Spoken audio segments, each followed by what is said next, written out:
সবচেয়ে ভালো লাগছে যে এফডিসিতে এসেছি। এফডিসি আমার এখান থেকেই শুরু। আমি সিসিমপুরের ইকুই চরিত্রটা এখানেই করতাম। তারপরে সিনেমার প্রেমে পড়ে এখান থেকেই শুরু। সো একজন অভিনেত্রী হিসেবে অবশ্যই এফডিসিতে কাজ করছি, এটা আমার কাছে অনেক বড় বিষয়। এত মুখরিত হয়ে আছে চারপাশ, কারণ আমরা তো এফডিসিকে এইভাবেই চাই। আর তাছাড়া যে বিষয় গানটা এবং যাদের সাথে পারফরমেন্স করছি সেটা ভীষণ জরুরি একটি বিষয়, সেটা হচ্ছে নারী এবং শিশুদের অধিকার নিশ্চিত করা। আমার কাছে তো মনে হয় এটা তো খুবই প্রতিবাদ শব্দটাই তো মানে বিষয়টা হচ্ছে যেটা অন্যায় হচ্ছে আপনি সেটা সোচ্চার এবং আপনি একজন পৃথিবীর নাগরিক হিসেবে, এই দেশের নাগরিক হিসেবে আপনার এটা অধিকারের মধ্যে পড়ে। যদি কোনো অন্যায় হয় আপনি সেটা সোচ্চার হবেন এবং আপনি মানবিক একজন সংবেদনশীল মানুষ হিসেবে সেইটা নিয়ে রেসপন্স করবেন। সো এটা তো খুব স্বাভাবিক যে আমাদের তো কোনো কিছু ভালো লাগলে আমরা যেমন প্রকাশ করি, কোনো কিছু খারাপ লাগলে সেটা প্রকাশ করার অধিকার তো অবশ্যই একজন মানুষ হিসেবে অবশ্যই সেটা থাকা উচিত। আসলে এই বর্তমান প্রেক্ষাপটে যদি যাই তাহলে নারী কতটুকু নিরাপত্তায় রয়েছে আপনার কাছে কি? বর্তমান প্রেক্ষাপটের দিকে তাকালে তো সেটা সবচেয়ে সবার আগে যেটা নিয়ে আমি প্রশ্ন তুলতে চাই সেটা হচ্ছে যে এই জগৎকালে এতগুলো যে ধর্ষণ হলো, সেই ধর্ষকদের কি একজনেরও বিচার হয়েছে কিনা? সো এই প্রশ্নটার অ্যান্সার থেকেই তো বোঝা যায় যে আমরা কতখানি নিরাপদ। আমরা আগামীতে কেমন বাংলাদেশ চাওয়া অবশ্যই যেখানে নারীকে মানুষ হিসেবে ট্রিট করতে সম্মানিত হব, কারণ দিন শেষে একজন ধর্ষকের জন্ম কিন্তু হয় একটা পরিবার থেকেই, তার শিক্ষা প্রতিষ্ঠান থেকে।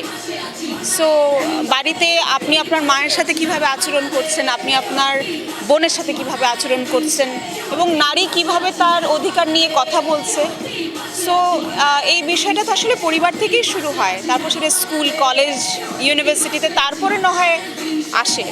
সো আমাদের অবশ্যই যেটা করতে হবে সেটা হচ্ছে যে এই জায়গাগুলোকে এনশিওর করা যে আমরা পরিবারের আমরা নারীর অধিকার নিয়ে কথা বলছি কিনা, কর্মক্ষেত্রে বলছি কিনা, সকল জায়গায় সেটা বলতে হবে এবং বলতে বলতে একটা সময় সেটা প্র্যাকটিসে আসবে।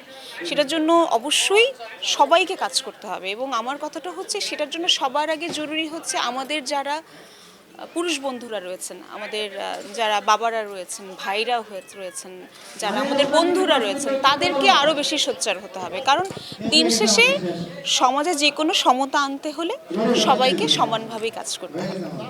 আপু 25 শেষ করে আসলে 26 নিয়ে কি পরিকল্পনা রয়েছে আগামী দিনগুলোতে? ভাই আমি অনেক পরিকল্পনা করার মানুষ না, কারণ আমার কাছে মনে হয় আল্লাহ তাআলা বাঁচিয়ে রেখেছেন, ঘুমের মধ্যে চলে যেতে পারি। এই মুহূর্তে আপনার সাথে আছি, আপনার কথাগুলো শুনছি। আমি আল্লাহর রহমতে আল্লাহ আমাকে বাঁচিয়ে রেখেছেন, সুস্থ আছি, পরিবারকে ভালোবাসতে পারছি, এখনো মায়ের আদরে আছি, সন্তান রয়েছে, দেশের মানুষ ভালোবাসে, কাজ করতে পারছি। সো আমার অনেক বড় বেশি কিছু না। আমি প্রতিদিন যখন শর্ট দিই আমি চিন্তা করি এটাই আমার শেষ শর্ট। সো আমি সেইভাবেই আমার জীবনকে যাপন করি।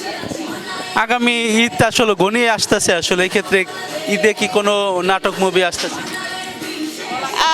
এখন পর্যন্ত আমি জানি না।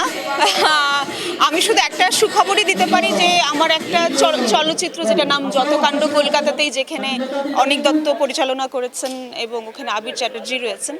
সো ওইটা আমাদের কলকাতাতে রিলিজ পেয়েছিল এবং সেটা বেশ ভালো ব্যবসা করেছে, এখন সেটা জি5-এ দেখা যাচ্ছে। সো আমি সবাইকে রিকোয়েস্ট করব যে আমার প্রথম কাজ এবং আশা করি সবাই ভীষণ ভালো বলছেন, আমি চেষ্টা করেছি, আমি জানি না কতখানি ভালো হয়েছে। আর বাকিটা তো আমাদের দেশের পরিচালক প্রযোজকরাই বলতে পারবে যে আমাকে ঈদে দেখা যাবে কিনা। আমি থিয়েটার করে যাচ্ছি। দেখেন আমি আসলে আমার চরিত্রটাকে ফলো করি। আমি যে কোনো সিনেমায়, যে কোনো নাটকে আমি অনুঘটক কিনা, আমার কাছে সহশিল্পী পরে, আগে গল্প এবং আমার চরিত্র এবং পরিচালক। আমি আগামী নিয়ে এত ভাবি না, শুধু এতটুকু বুঝি যে আমি এই মুহূর্তে সততার সাথে কাজ করছি, প্রতিটি ভালোবেসে দেওয়ার চেষ্টা করছি। আমার ভুল হতেই পারে, আমি প্রতিদিন শিখছি। এবং আমার শেখা কখনোই শেষ হবে না। আমি শিখতে শিখতে এবং অবশ্যই শিল্প সংস্কৃতির সাথেই শেষ নিঃশ্বাসটা ত্যাগ করতে চাই। আর একটু বেশি দোয়ায় ওনাদের আশীর্বাদেই এতটুকু আসতে পেরেছি। বারবার উঠে দাঁড়িয়েছি এবং বাবা মার দোয়ার সাথে সাথে আল্লাহর অশেষ রহমতে এবং আপনাদের দোয়াতেই এবং আপনাদের প্রেরণাতেই আমি বারবার উঠে দাঁড়িয়েছি এবং আমার হৃদয়ের কথা শুনেছি। আমার মন যে কাজটা করতে চায় সেই কাজটাই করছি। আপনারা দোয়া করবেন যাতে আমি সিনেমায় ভালো চরিত্র অভিনয় করতে পারি, থিয়েটারে ভালো মানের অভিনয় করতে পারি এবং কনস্ট্যান্টলি যাতে শিখতে থাকি, পড়ে গেলেও বারবার উঠে যেতে দাঁড়াই। কারণ সেই ক্ষেত্রে আপনাদের অনুপ্রেরণা খুব জরুরি এবং সেটা শুধু আমার জন্য নয়, সকল শিল্পী ভীষণ সংবেদনশীল। তাদেরকে তাদের যেমন সমালোচনা করবেন, তাদের প্রশংসাটাও করবেন, কারণ আপনাদের আদরের অপেক্ষায় আসলে আমরা কাজটা করি। Thank you.